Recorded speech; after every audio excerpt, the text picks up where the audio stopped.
The smartest woman in the room is rarely the loudest, but she is always the one who knows who she is, what she stands for, and what she will never settle for.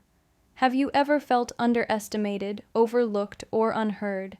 Not because you lacked intelligence, but because the world didn't quite know how to handle your strength wrapped in softness? Let me tell you this: smart women don't just know facts, they know themselves. And today, I want you to stay with me, not just to listen, but to transform. Because this is more than a speech. This is a blueprint, a guide, a truth-telling session with the most important person in your life, you. In the next few minutes, I will walk you through 7 principles that have not only helped countless women reclaim their voice, power, and purpose, but that will unlock a smarter, stronger, more centered version of you. So, if you've ever felt torn between being kind and being respected, between being liked and being true, between success and authenticity, this is for you. Stay with me. Stay curious. Because what you learn here might just shift how you walk into every room for the rest of your life.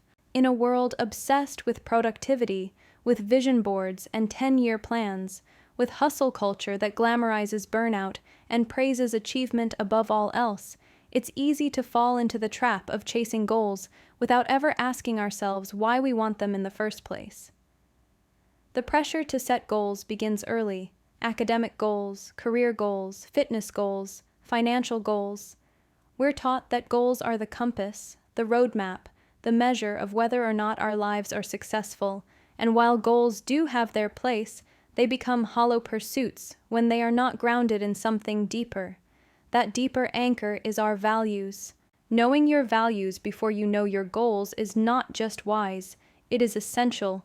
Without this foundation, we risk climbing ladders that lead to the wrong walls, pursuing lives that look good on paper but feel empty in our hearts. We risk achieving everything and still feeling like something is missing. Values are not trends. They are not influenced by peer pressure or Instagram algorithms. They are the deep-rooted truths that guide our decisions, shape our identity, and define our sense of fulfillment. Values answer the question, what truly matters to me, not to my parents, not to my culture, not to the expectations placed upon me, but to me. When you know your values, you create a filter through which you can pass every opportunity, every offer, every shiny distraction that comes your way. You begin to understand not just what you want, but why you want it. This clarity is what separates a busy life from a meaningful one. A smart woman does not simply chase success, she defines success on her own terms, and those terms are born from her values. For example, if one of your core values is freedom, then a goal of climbing the corporate ladder in a rigid system might clash with what your soul really desires. No matter how many promotions you earn or how much money you make, there will be a nagging discomfort, because you've built your goals around external definitions of achievement rather than internal alignment. On the other hand, if your value is creativity, and you're working in an environment that stifles your imagination, no amount of stability will ever feel like home. When you prioritize values, your goals become more than tasks. They become expressions of your truth. They reflect who you are, and not just what you do. What makes this principle even more powerful is that values are resilient. They ground you during chaos, disappointment, or transition. Goals can fail, plans can change, life can interrupt, but values remain. They're the compass when you're lost, the gut instinct when you're confused, the reason you keep going when you feel like giving up. If your goal is to be successful, but your value is authenticity, then you'll know not to compromise your integrity to reach the top. If your goal is to build a relationship, but your value is respect, you won't settle for someone who makes you feel small. And if your value is growth, then even failure becomes meaningful, because it aligns with your desire to learn and evolve. The reason so many people feel burned out, disillusioned, or constantly dissatisfied is because they've been chasing goals that were never theirs to begin with. They've internalized a version of success that doesn't resonate with their identity. They've traded their personal compass for a cultural checklist, and the result is a life of performance instead of purpose. This is particularly true for women who are often socialized to please, to adapt, to fit into molds that were not made for them. We're told to aim for perfection, to be everything to everyone, to dream big, but only if our dreams are digestible, likable, and non-threatening. In this noise, values become the quiet rebellion. When a woman knows her values, she becomes unshakable. She stops asking for permission. She stops explaining herself. She begins to move through the world with a grounded confidence that cannot be faked or forced, and yes, this can be uncomfortable. It might mean disappointing others. It might mean stepping away from things that once defined you, but that's what clarity does. It cuts through the clutter. It invites intentionality, and it teaches you that success is not about speed, but about alignment. A goal that is rooted in your values, even if it takes longer or looks different, is far more fulfilling than one that checks all the boxes but leaves you feeling empty. Because at the end of the day, being a smart woman isn't about having all the answers. It's about asking the right questions. And the most important question you can ever ask yourself is, what truly matters to me? Confidence is one of the most misunderstood traits in the world. It is often mistaken for arrogance, for being loud, for taking up space unapologetically, or for being the one who always knows what to say. Many people assume that confidence is something you're either born with or not, that it's woven into your DNA, gifted to the naturally bold, the extroverted, the socially fluent. But this couldn't be further from the truth. Confidence is not an inherited trait, it's a constructed one. It is built, moment by moment, decision by decision, and risk by risk. It is earned through experiences, through failures, through showing up again and again, even when you're unsure, afraid, or feel undeserving. When we look at someone who appears confident, we often see the outcome, not the process. We see the poised speaker on stage, not the shaky hands behind the curtain. We see the bold leader taking charge, not the sleepless nights filled with self-doubt. We see the empowered woman walking into the room with grace, not the years she spent learning how to silence the inner critic in her head. Confidence, for most people, is not a natural state. It's a choice that's practiced until it becomes a habit. And that practice begins with the decision to show up, even when it's uncomfortable, especially when it's uncomfortable. Because confidence is not about always being right. It's about being willing to be seen, to take up space, and to keep going, even when things don't go perfectly.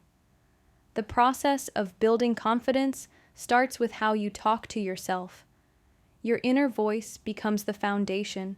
If that voice constantly criticizes, second-guesses, and belittles you, then confidence has no room to grow. But if that voice becomes kinder, more forgiving, more encouraging, then something shifts. You begin to believe in your own potential. You begin to trust your instincts. That doesn't mean you suddenly become fearless. It means you learn how to act despite the fear. That's the core of confidence, not the absence of fear, but the refusal to be paralyzed by it. One of the most powerful ways to build confidence is through action, not big, dramatic actions, small, consistent ones. Speaking up in a meeting, even if your voice trembles. Setting a boundary, even when it makes you nervous. Trying something new, even if you're not immediately good at it. Each time you do something that scares you just a little, you prove to yourself that you are capable, and that internal proof begins to silence the doubts. Confidence isn't built in the moments where everything goes smoothly. It's built in the moments where you fail, adapt, and still choose to rise. We live in a society that often conditions women to equate confidence with perfection. We're told to be polished, prepared, precise. Otherwise, we risk being judged as inadequate.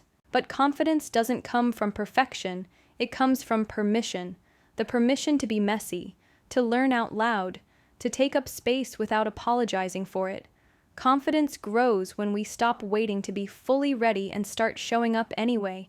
Because the truth is, no one ever feels 100% ready. The people who appear confident have just gotten comfortable with being uncomfortable. There is also a myth that confidence is loud, but that's not always the case. Sometimes confidence is quiet. It's the calm certainty in your eyes. It's the stillness of knowing your worth even when no one else acknowledges it. It's the grace to walk away from something that doesn't serve you, not because you're being dramatic, but because you know you deserve better. It's the strength to say, I don't know, without shame, and the courage to say, I'll try, without needing guarantees. Confidence is layered. It doesn't always roar. Sometimes it whispers and still gets things done. What's beautiful about the truth that confidence is built, not born, is that it becomes accessible to everyone. It doesn't matter where you started. It doesn't matter if you were the shy kid, the overlooked one, the girl who was always told to be quiet, polite, agreeable. You can build confidence at any stage, in any season, regardless of your past. You can start with small steps. You can surround yourself with people who uplift you. You can choose to believe in your ability to grow, to evolve, to become. You don't have to wait for someone to crown you as worthy. You can start crowning yourself every single day through your choices, through your resilience, through your voice. Because every time you show up, every time you speak your truth, every time you choose self-respect, you are laying another brick in the foundation of your unshakable confidence. There is a quiet strength in a woman who knows how to set boundaries, not out of fear, not out of anger, but out of deep self-respect. In a world that often tells women to be agreeable, accommodating, and endlessly available, boundary setting becomes one of the most radical acts of self-love. But here's the truth that many miss. Boundaries are not walls. They're not about pushing people away. They're not cold, rigid, or isolating. They're not tools of control or bitterness. When done right, they're invitations to engage with you in a way that is respectful, honest, and sustainable. To set boundaries like a queen means leading with grace, not force. It means knowing your worth so deeply that you don't need to explain, justify, or defend it. Your energy, your time, your body, your emotional space, they are sacred. And anything sacred must be protected with intention. Setting boundaries starts with clarity. You cannot communicate what you do not first recognize. And many women struggle with this because we're taught that saying no is selfish, that asking for space is rude, that expressing discomfort is being difficult.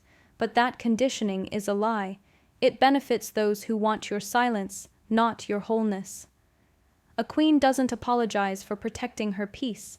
She recognizes what drains her, what disrespects her, what misaligns with her values, and she makes no room for it.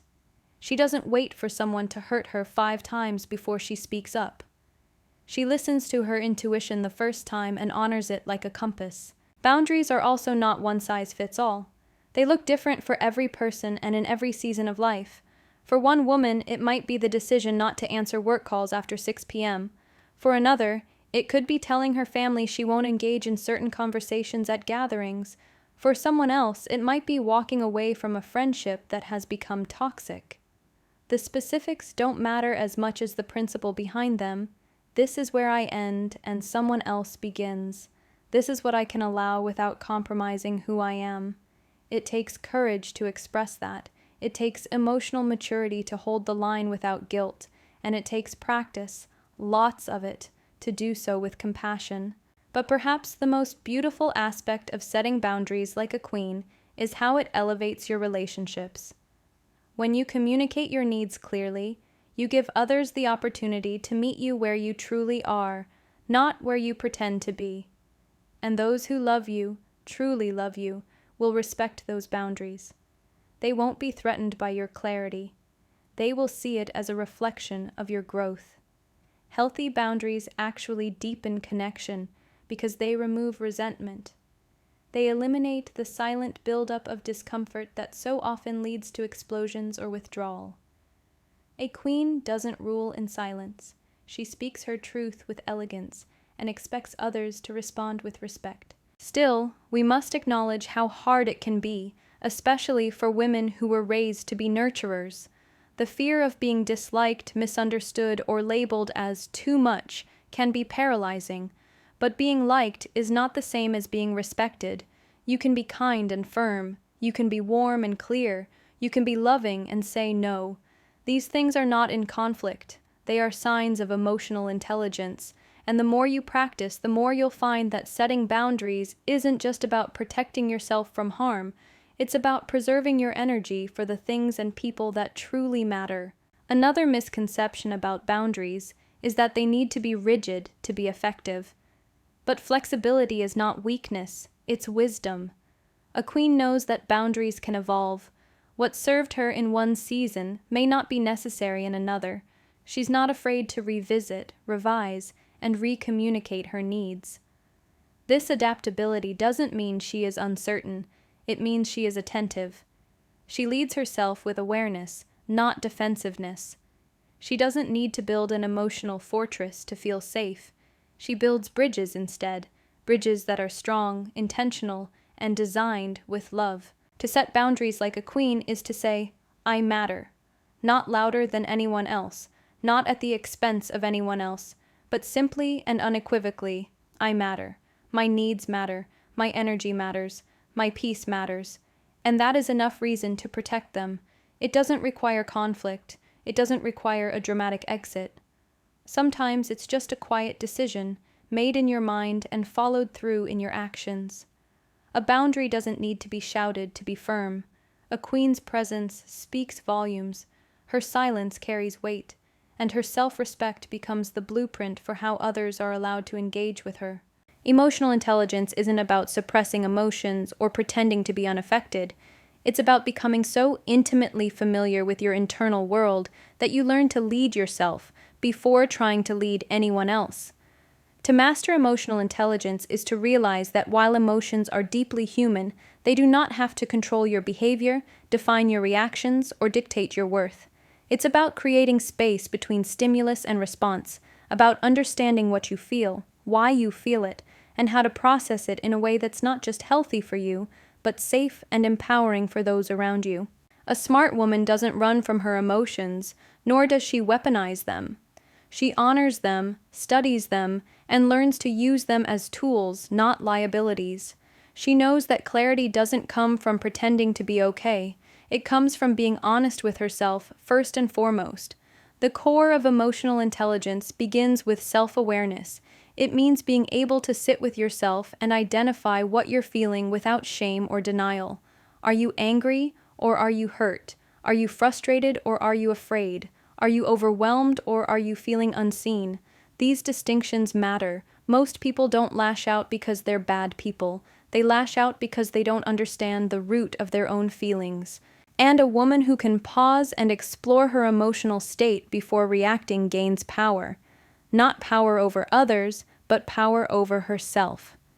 This kind of control is not rigid, it's centered. It's the kind of internal authority that doesn't seek validation from the outside world because it already trusts its own compass. Self-regulation is the next pillar. Once you're aware of your emotions, the question becomes, how do you manage them? Not by bottling them up until they explode, not by turning cold and unapproachable, but by learning to respond instead of react. Responding means taking a breath, reflecting on the outcome you want, and choosing a behavior that aligns with your values rather than your immediate emotional charge. A woman who has mastered emotional intelligence can experience disappointment without becoming bitter, can be assertive without becoming aggressive, and can hold space for someone else's feelings without abandoning her own.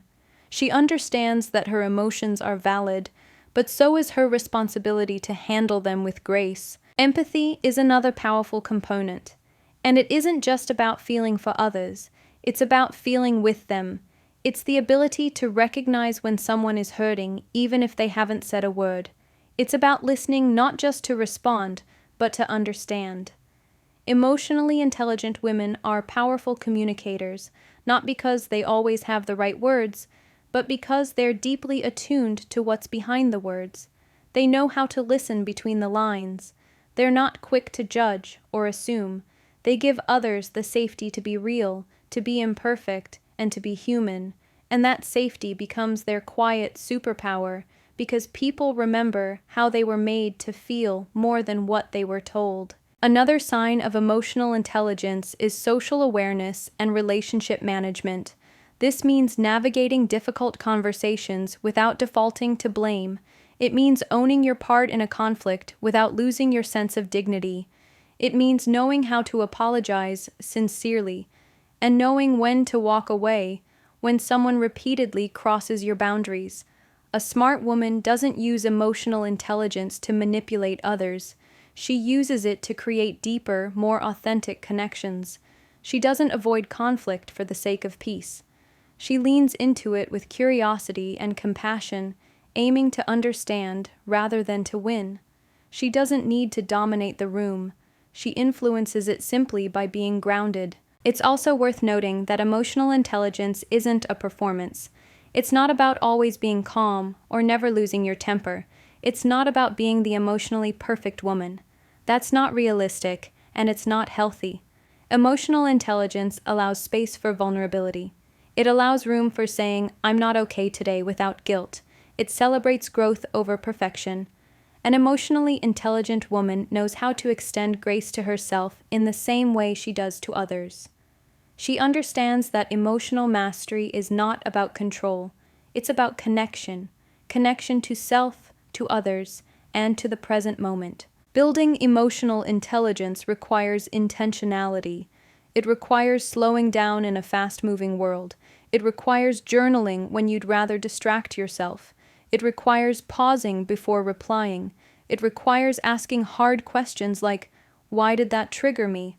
Or, "What fear is hiding underneath this anger?" And it's not something you learn once and master forever.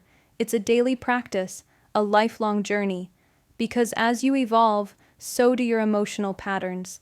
And with every new season of life, you are given new opportunities to deepen your self-awareness, refine your emotional boundaries, and expand your capacity for empathy. Perfection is a performance. It's the illusion of control, the desire to never fail, never fall, never be seen as flawed. It promises safety, validation, and the illusion of admiration, but often delivers anxiety, paralysis, and an endless cycle of not feeling good enough. The pursuit of perfection is exhausting because it's not rooted in reality. It demands that you constantly measure yourself against an ideal that doesn't exist, one that shifts with every new expectation, opinion, and trend. But growth is grounded. It's raw, it's real, it's messy. Growth doesn't ask you to be flawless. It asks you to be present. It asks you to keep showing up. It doesn't demand perfection. It celebrates progress. Choosing growth over perfection means choosing truth over image, effort over outcome, and self-compassion over self-judgment. And that choice changes everything. Perfection often hides behind a mask of high standards. It sounds noble, even admirable. You tell yourself you just want to do your best. But when you dig deeper, perfectionism often comes from fear. Fear of not being accepted, fear of making mistakes, fear of being exposed as inadequate. It makes you believe that your worth is tied to your performance, that one wrong move will cost you respect, opportunity, love. And so you hesitate, you overthink, you wait until the timing is right, the plan is perfect, the conditions are safe, but that wait becomes endless. Perfection becomes the prison that convinces you to delay your life until you are some ideal version of yourself. Meanwhile, growth invites you to begin as you are, to take imperfect action, to learn, adapt, evolve.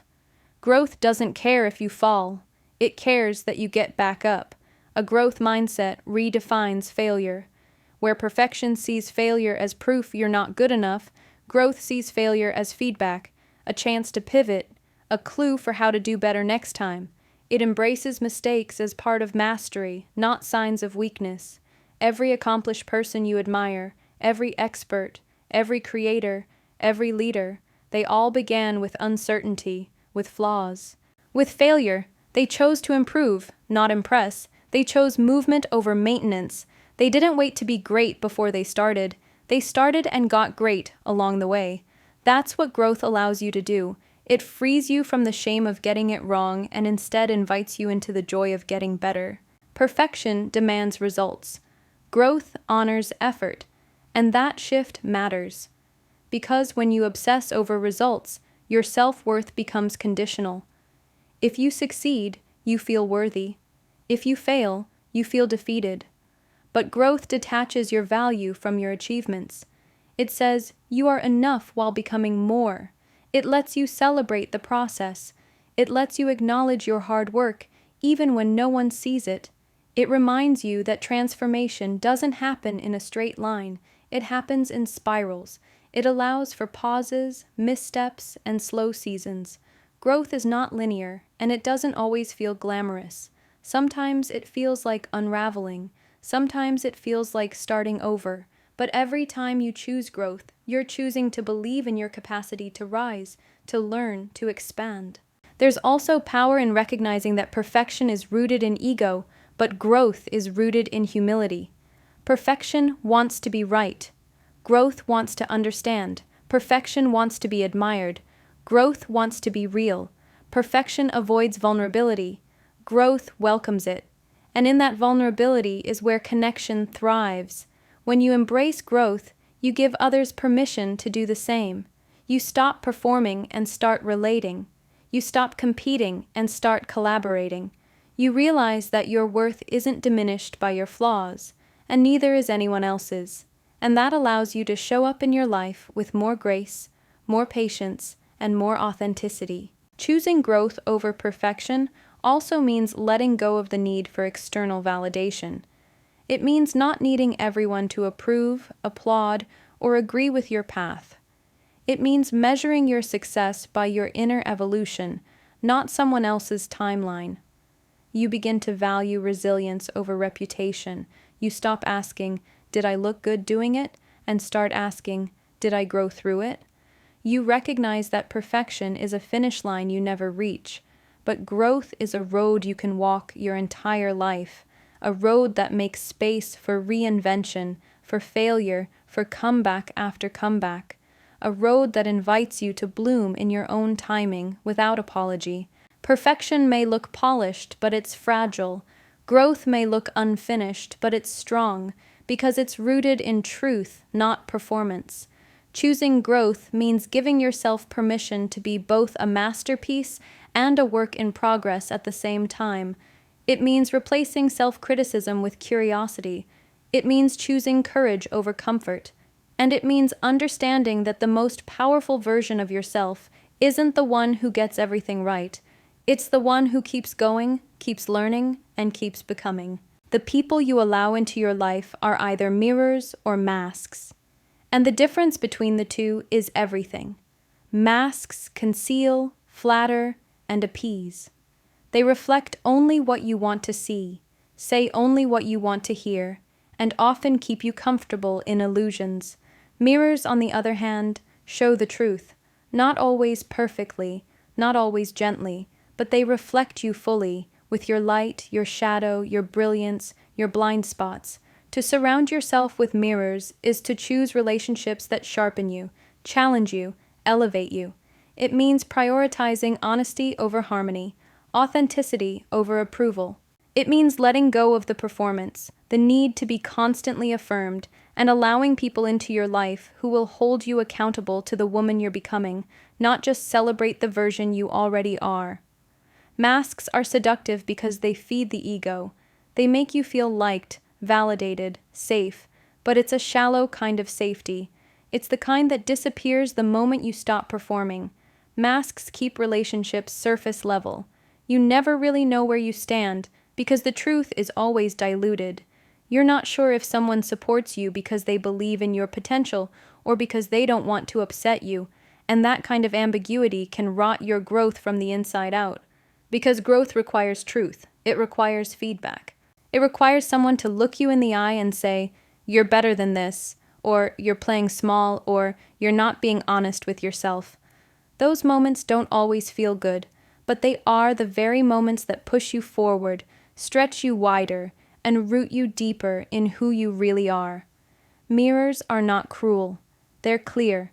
They are people who love you enough to not let you settle. People who remind you of your vision when you lose sight of it. People who reflect your strengths when you forget them, and gently call out your excuses when you try to justify staying stagnant. A mirror doesn't make you feel small, they make you aware, and awareness is power. When you're surrounded by mirrors, you grow faster because there's no room for delusion. There's no room to coast. There's no place to hide behind curated identities or ego-driven goals. A mirror doesn't care how polished your exterior looks. They care about who you are becoming when no one is watching. It takes courage to choose mirrors over masks, because it often means choosing discomfort over convenience. It means being willing to hear the hard truths. It means being open to being wrong, being challenged, being stretched. It means letting go of people who only applaud you and making space for people who invest in your evolution. And not everyone is ready for that kind of depth. Some people prefer the performance.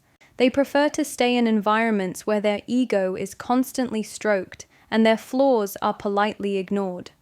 But that kind of environment is not fertile ground for transformation. That's not where greatness grows. A woman who surrounds herself with mirrors understands that constructive feedback is a gift.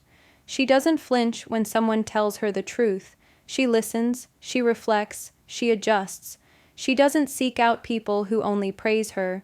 She seeks out people who see her clearly, who know her character, and who are willing to hold space for her imperfections while still calling her into alignment with her higher self. She doesn't confuse support with blind loyalty. She knows that real support includes truth. It includes boundaries. It includes hard conversations. And she values that more than empty compliments or superficial harmony. When you're surrounded by mirrors, your sense of identity becomes stronger, not weaker. Because you're constantly being reminded of who you are beneath the roles, the labels, the expectations. You become less attached to external validation and more anchored in self-awareness. Your confidence becomes rooted in substance, not performance. You stop needing to please everyone because you've surrounded yourself with people who already know the real you and still choose to stay. You stop needing to pretend you have it all together because your circle allows space for your mess and your magic. The quality of your circle directly affects the quality of your growth. If you're always the strongest, the smartest, the most driven person in the room, you're in the wrong room. Mirrors don't compete with you.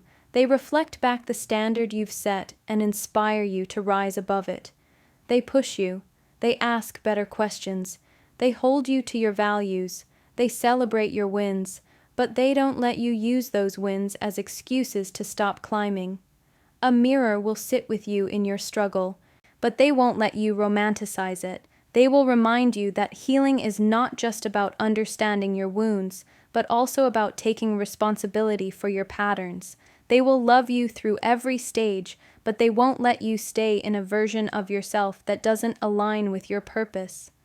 Choosing mirrors over masks may mean you lose some people along the way, but what you gain in return is priceless.